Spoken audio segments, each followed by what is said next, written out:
Kinley here from Orkney Uncovered Private Tours on Monday the 10th of February 2020.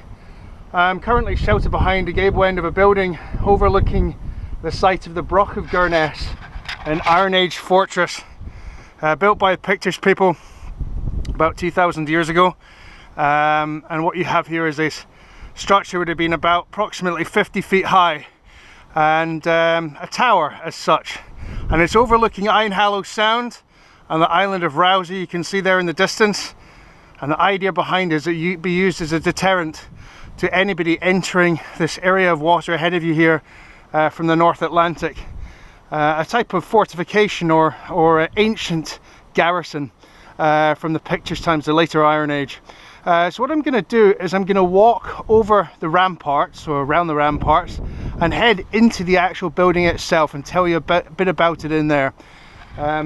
Now it's a pretty windy day today and we've had quite a lot of snow today. Yesterday I did the Broch of Deerness, Broch of Deerness being the island that's attached to another island at low tide by a naturalised causeway. But the Broch of Deerness doesn't have that kind of thing, just it's different from the Broch of Bursey.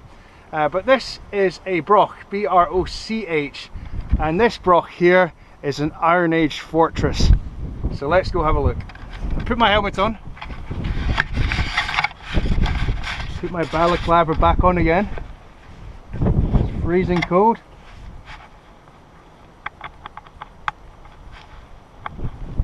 Right, let's head off. Into the fray we go.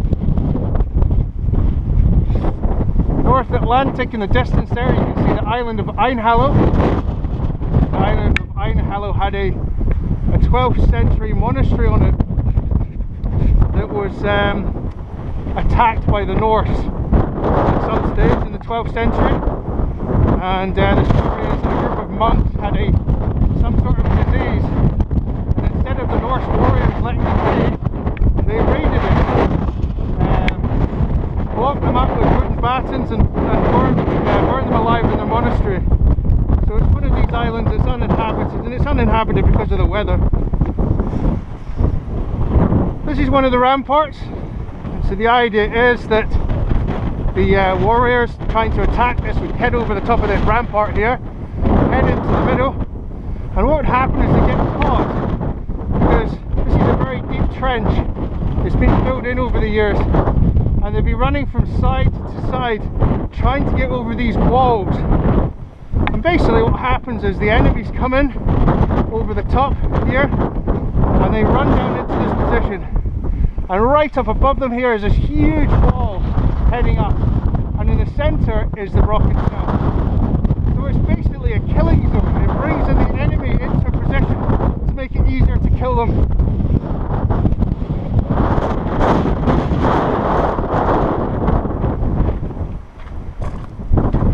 Right, what we're going to do is we're going to walk up around it and head inside. Now the Vikings did raid this as well. They raided it in around about 750 AD. Bearing in mind the Pictish people, Picts, named Picti by the Romans, they built this structure. Now what we're going to do is we're going to duck under here, so anybody tall like myself has to duck. So if we walk back slightly to the entrance of the fortification and look around, you can see all the different parts of the village, and then you've got the entrance to the Broch and the North Atlantic with the big snow in the distance. When you head inside, when you walk into this, you duck, okay? Now these structures have sections of walls, so the walls are 2 tiers thick, and the idea behind this is that between this wall and the next one there's this little path that you can see, and the path goes all the way around the structure, so it's 2 tiers thick, probably for defense but also to protect against the weather and anybody else invading, but possibly the main reason is so that people living here can rebuild the walls in case of protection against the weather and maybe attack. It may have been a place also that kept animals in case of bad weather. You can see partial remains of a spiral staircase that leads here. This amazing broch was discovered in 1929 by a man called Robert Rendell, and he was a famous man here in the Orkney Islands, and he used to do a lot of paintings and poetry and writings. And the belief is that in 1929 his footstool was, or rather his chair was way above us on top of a mound of earth, and on top of that mound of earth his footstool fell through the top, and that's what became the discovery of what we call the Broch of Gurness. Now down here, you can't see it very well, is a underground well. This is a well fed by a spring. What's really amazing about the structure, it's elliptical in shape. So the head of me here, these walls, you've got 13 feet thick walls, backside facing position, about 11 feet thick. So it's slightly elliptical in shape, and it's for siege protection. This floor that I'm standing on just now, this floor is basically a ceiling, okay, so a suspended stone ceiling, because under us is what remains of the well. It's fed by a spring, and also different structures of areas to hold things underneath this position. So it would have been very big, this building, and the idea is how could you fit 100 people from this village inside this building? Now today that would be a very difficult thing to do. What you would have done is you'd have had different tiers of building and levels. You can see some of the keystones here where the levels would have been. The levels would have been all the way around in a sort of spiral shape right up to the top, and they would have had different sections of decking or wood brought out, probably brought in from mainland or Scotland, maybe from Scandinavia, to build the deck sections. So from the lower section here all the way up to the very top, you'd have had several layers of people living. So this is perhaps a bed of some sort. When we were kids, my brothers and I used to try and camp in here. My mum and dad were worried about this, so they would hide, well, they'd drive their car and park slightly further away from the car park nowadays. My mum used to come in at night and wonder where her boys were, and her boys were sitting in one of the ramparts playing cowboys and Indians or trying to make a fire, poor effort. And often mum and dad would come in and take us away back to the car again where it'd be warm. So our camping trip didn't last very long. But it was a good fun place to learn. We were brought up here in Orkney, very lovely place to live, no crime, very low unemployment, and to play hide and seek in such an amazing Iron Age building. Another amazing looking section of steps here, heading up, and you can see the interesting thing about these steps, to go anti-clockwise. When you're looking at castle steps or different type of construction that has this type of fortification, often the people building it would build the steps in an anti-clockwise formation, and the reason for doing this is that if you're right-handed and you're wielding a sword, you'd run up the top of the steps here. You'd probably spend more time looking at your feet than you are at the enemy above you. So the idea is that every one of these steps would be slightly thicker than the next, or slightly thinner. So it's a great way for siege defense to confuse the enemy that's invading. So what you have here is a millstone, you can just see down there.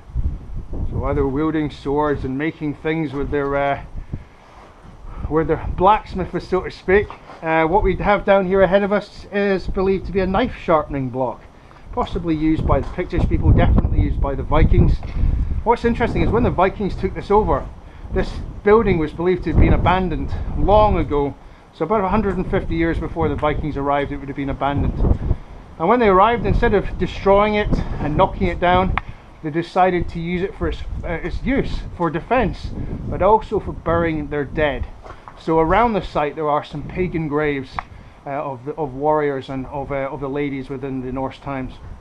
Ahead of us you can see stalagmites and tights. My dad always came up with a slightly creepy classic of mites go up, tights come down. So there we go. We'll move on from that little saying. So a great looking structure. It's owned by Historic Scotland, so if you ever come here there's a small entry fee to get into it, but it's well worth a visit. You can see here down below me where this section is believed to be possibly a hinge, or a big door ahead of us here. And as we head outside, what I'm going to do is I'm walking to the front section of the entrance. You can See one of the lintels down below me here, which should have been one of the cover stones for the entrance.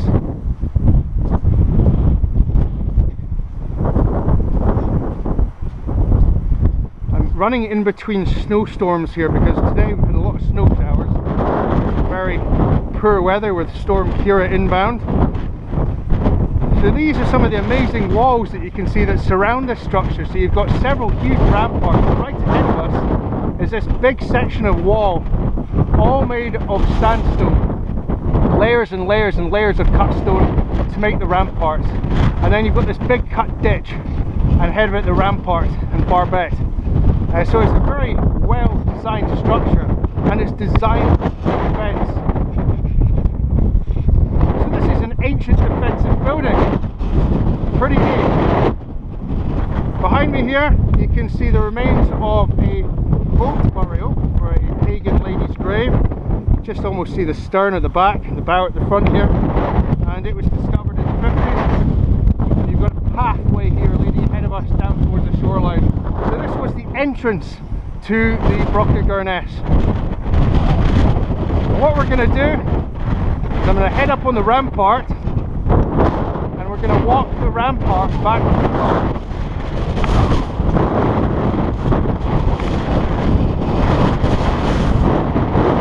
This will be some windy noise for the camera.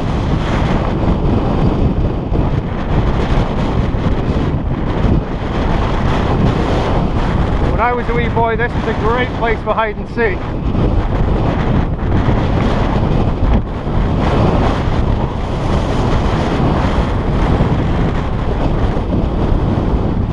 When people ask me what's your favourite ancient site in the Orkney Islands, this is the answer, the Broch of Gurness.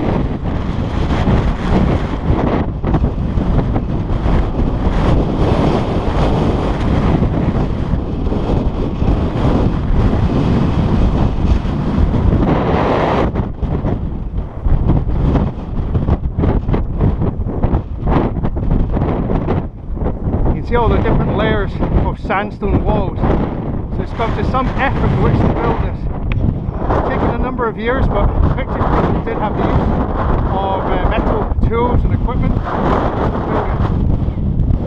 And these are the killing fields below me here, so if the enemy made it through the third rampart, which would be difficult anyway, they jump down into this position. Who knows what they have to do? Cut stones, bits of metal to injure yourself, and then a big wall ahead of us which you don't see.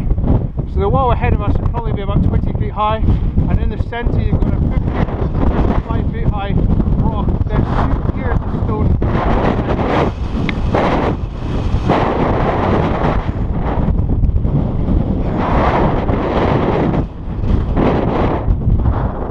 Now because I'm using the GoPro for the video, I'm just going to take a quick picture. It's quite good fun actually taking a panoramic picture.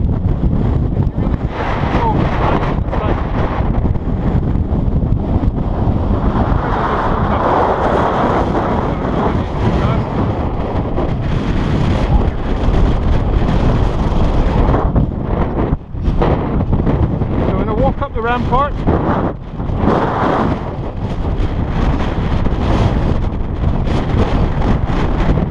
Ahead of us is basically a recreation of something called the Pictish farm. That's what you have here. Almost looks like a clover pattern. And so that, ladies and gentlemen, is the Broch of Gurness. Now Gurness is the area, and this is the Broch in it. So all around the Orkney Islands, north of Scotland, and the two North Isles, there are Brochs. They're synonymous with this area, and they're synonymous because it gives you the idea of an amazing place for defence for these ancient people. So all along this island of the mainland of Orkney, plus opposite us on Rousey, there are Brochs, and do check them out when you drive up to the A9 to Thurso and other areas in the mainland of Scotland. Have a look around and you can see these Brochs near lakes or lochs and near the coastal areas, a sort of bump in the middle with the rampart big ditch that dug around it. Anyway, from Orkney Uncovered to yourselves, I hope you enjoyed an actual Iron Age Broch. I'm going to put my balaclava back on again. Oh, it's freezing, and I'll bid you farewell. Bye bye.